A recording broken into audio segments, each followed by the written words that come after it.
Օրինակ 1998-ի փետրվարին մոլորակ թերթում Փաշինյանը գրում է հայերն ու ադրբեջանցիները բախտակից ժողովուրդներ են վերնագրով մի հոդված, որտեղ նշում է, թե ինքը հոտնկայս հարգել է Բաքվում սովետական տանկերի տակ զոհված բաքվեցիների հիշատակը։ Այսինքն նա հարգում է Բաքվի հայերի ջարդերի կազմակերպիչների հիշատակը, ապա շարունակում է. Ես հասկանում եմ, որ այդ նույն ձեռքն էր ջարդում թե Բաքվում, թե Սումգայիթում, թե Շահումյանում, թե Ֆերգանայում, թե Ադանայում եւ թե 1915 թվականին Արևմտյան Հայաստանում։ Փաշինյանը նկատի ունի Ռուսաստանին եւ դեռևս այն գլխից մաքրագործելով Թուրքիային եւ Ադրբեջանին հայոց ցեղասպանության մեղքը դնում է Ռուսաստանի վրա։ Նույն պնդումը քանիցս կանի արդեն վարչապետի կարգավիճակում։ Իր գրքում Երկրի հակառակ կողմը վեպում Փաշինյանը գրում է. հայերն ունեն մի հատ հռոմեական հավաբուն, գառն ու տաճարը, հա, մի կույտ էլ ռագատկի քարեր, Քարահունջի աստղադիտարանը։ Հայկական հուշարձանների, այդ թվում Արցախում ոչնչացվող քրիստոնեական ժառանգության հանդեպ նման թշնամական վերաբերմունքի արմատներն այստեղ է պետք փնտրել։ Փաշինյանի խմբագրած Օրագիր թերթում բանակի հասցեին զազրախոսությունները, սպարապետի ծաղրանկարներն ու նրա մասին թունոտ անդրադարձներն ամենօրյա բնույթ էին կրում։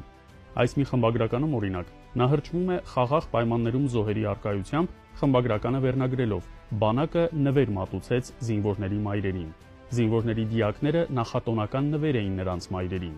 Սա է այս անձի բարոյականությունն ու էթիկան։ Սպարապետի հերթական ծաղրանկարն անբարո վերնագրի ներքո, կտորմը կամուֆլյաժ։ Չծառայած Փաշինյանը հեգնում է ոչ միայն սպարապետին, այլև զինվորական համազգեստը։ 1999 թվականի հունվարի 28-ին բանակի օրը լույս տեսած հոդվածում, որը վերնագրված է Հայաստանում ինչպես գրավյալ տարածքներում, գրում է. Երբ հայկական զորամիավորումները ճակատում տարան իրենց առաջին լուրջ հաղթանակները, այսինքն գրավեցին Ադրբեջանի մի քանի շրջաններ, գրավյալ տարածքներում թալան սկսվեց։ Հոդվածի վերջում, թե չէ գրավյալ տարածք է, մեկ էլ տեսար, ստիպված եղան վերադարձնել։ Վազգեն Սարգսյանը խուսափում է քաղաքական պատասխանատվությունից վերնագրով հոդվածում Փաշինյանը գրում է. Չգիտես ինչու, պարոն Սարգսյանի թվում է, թե հայ ժողովուրդը մի օր պետք է արթնանա ու արձանագրի, վերջ, Վազգեն Սարգսյանը քաղաքական գործիչ է։ Ապա թունոտ խոսքերի հերթական շարանը սպարապետի հասցեին։ Լավ կլիներ Արամ Զավենի Սարգսյանը վերաթերթեր իր այդքան պաշտելի Նիկոլ Փաշինյանի երբեմնի հոդվածները իր եղբոր սպարապետի մասին։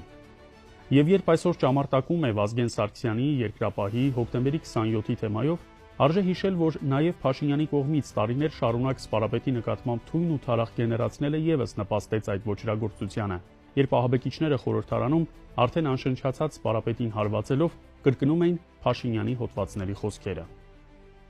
2001-ին հայկական ժամանակում Նիկոլ Փաշինյանը գրում է.